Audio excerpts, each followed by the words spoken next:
Hello and welcome to Thrills and Kills Booktube, where we talk about everything horror, thriller, and true crime. We are in the midst of Old School April, a month-long nostalgia-themed readathon, watchathon, and just all-together funathon. So today I'm giving you an update of what I've been up to.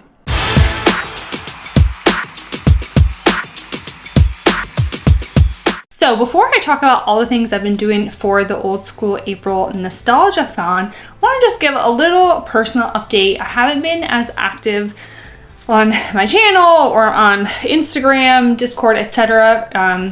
I don't want to call them like personal emergencies, but I have had like one after the other of like personal like fires I've had to put out, and I started a new job, and like I'm just gone out of the house for 10 to 12 hours a day. And honestly, the last thing I want to do when I get home is sit down and film and edit a YouTube video. So I am really trying to carve out some time to get back into this. It makes me sad. I miss it, but at the same time, like I've just been dealing with, I've been having little personal emergencies. My family's been having personal emergencies. My husband, and it's just like at the end of the day, with what time I do have left, I'm having to deal with all that stuff, as well as it's that time of year where all my farm animals get their like spring shots and everything. My alpacas just got sheared. So there's been a lot of other stuff I've had to spend my time and energy on. But all that said, I have gotten some good reading done lately, so that's what I wanted to talk to you guys about. Okay, so there are multiple prompts for this readathon, and they're broad enough that you could fit many different types of books into them. So it's really more about like your interpretation of nostalgia. Yeah, there's a lot of leeway there. So in March, I think March 28th, to be exact, I went to my local indie bookstore for a T. Kingfisher signing event for the publication day of A House with Good Bones. And wait for it. Got my little book signed, and I was there with the amazing Crystal from Fiber Artsy. We had a fun little evening. I wanted to get like some photos and film, but you can tell T. Kingfisher, which is her pen name by the way, is sort of like a little bit awkward and doesn't necessarily like want to be speaking in front of people, which I totally empathize with. And we were in the front row, like right in front of the podium, like this close, and I didn't want to be there with my phone. I don't know. That just felt a little awkward to me. So unfortunately, I don't have any videos or photos, but she was hysterical. She read from the first chapter of the book and gave a little bit more information about things she wanted to put in the book, but didn't quite make it into press time, and therefore she wants to write a future book about that. I don't really want to spoil it, because if you weren't there, I think we'll just have to see if it comes to fruition one day, and that could be fun. And her husband was there supporting her. That was really cute. And she just gave a lot of like really funny personal anecdotes. She is just as funny in person as she is in the books. So in March, I didn't even do a March wrap up. I'm just not going to do it. In March, I also read The Hollow Places and the Twisted Ones, because I wanted to read them before the new book came out. I've also previously read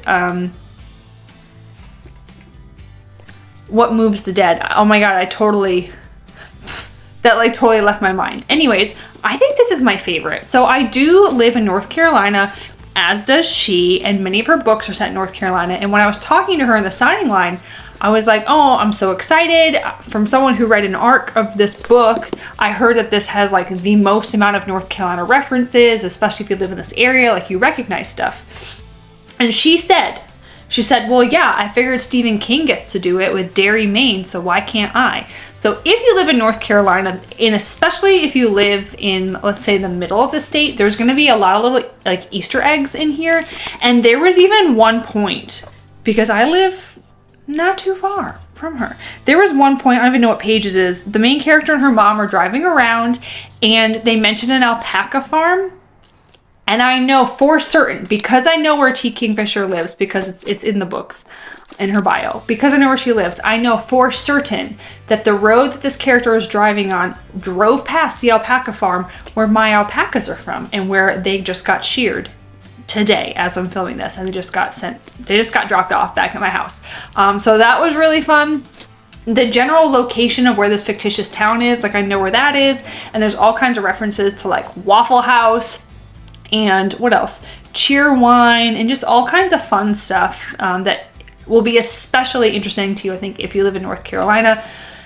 And also what I love about T. Kingfisher is all of her books are such a unique premise. It's not like I'm gonna take Darcy Coates, for example. I like her books, but when you read Darcy Coates, you know you're gonna read a haunted house book.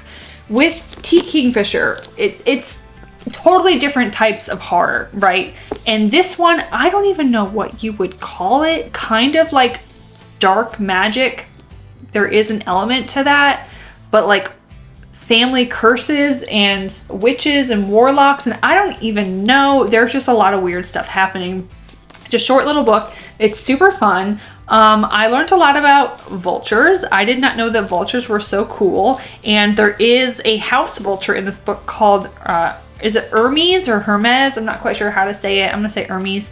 And he is modeled after T. Kingfisher's friend who has an actual house vulture. That was really fun. She mentioned that in the book signing. Anyways, I'm rambling. I read this book for the female author / female protagonist prompt for the Old School April Readathon. Now, this is a brand new release. It is set in the modern day. However, I'm choosing to make it fit this prompt because the main character has a lot of flashbacks to her childhood growing up in this house with her grandmother and how her grandmother mistreated her. And the main character is my age, so therefore her flashbacks, I know, would have been in the 90s. So, nostalgia. It meets a prompt for the readathon. If you have this book and you have read it recently, you could also check off that prompt. But I really freaking loved it. Oh, it was very unique, and there was I'm child free, and I'm sorry, even on a good day, children skeeve me out a little bit. So if you've read this book, you know what I mean, the children that are creepy. So okay, now I also recently read a book for the 80s horror prompt. This is also a new release. This is from January, All Hallows by Christopher Golden. And this actually takes place on Halloween in 1984 in Massachusetts.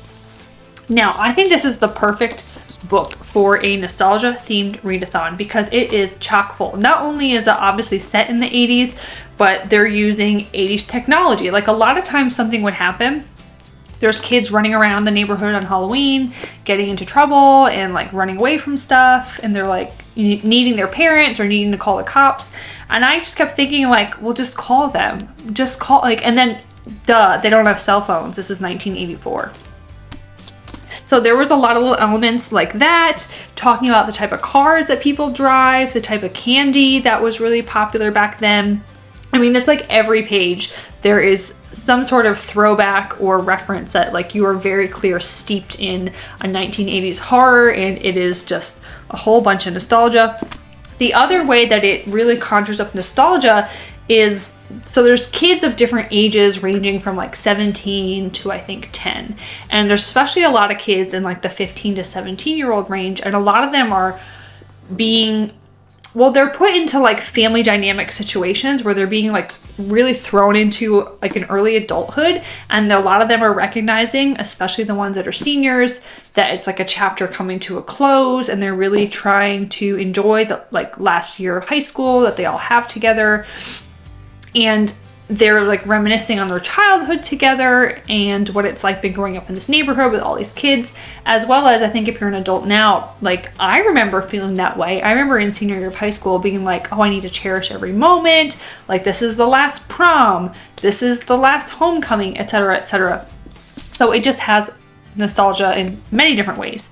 I will say, they're not like outright trigger warnings. There are some heavy scenes though. If you are a child from a divorced family, or if you ever had to deal with like parental infidelity growing up, or like alcoholic parents, like I don't think it goes quite to the level of requiring a trigger warning, but there are just some heavy themes, and you see the impact of these children who are in these families with, it's like every single fucking parent in this book is just a piece of shit, basically.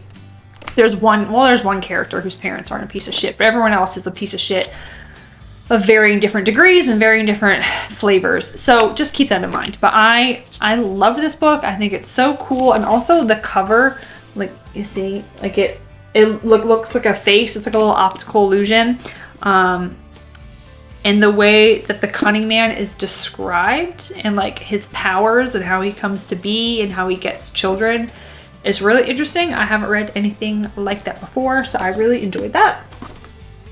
That's all I've read so far for the readathon. I've started but haven't finished. It's called That's What I Call 90s Horror. It is a anthology of short stories set in the 90s. I'll put a little picture here. That's really fun. So that could obviously fit many different prompts for this readathon. If you're looking for something short, I don't know, we'll have to ask Kelsi if you have to finish the book for it to meet a prompt, or does every short story within the book, could that count towards a prompt? I don't know. We'll have to ask her. She's the one in charge. She's the one making all the rules. But beyond that, I've joined a few sprints. I wish I could host my own, or even say like, hey, I can be on someone's sprints, but just my work schedule, everything is like up in the air. So I haven't been able to do that. I've also been listening to the 90s playlist a lot. I put that original one together. I'm doing a lot of gardening and listening and having my plants listen to the 90s playlist. We watched Top Gun, me, my husband, and I, this past weekend. And then we also then watched the new Top Gun, which I don't think meets one of the watchathon prompts, but it does have some fun throwback scenes and references to the original Top Gun.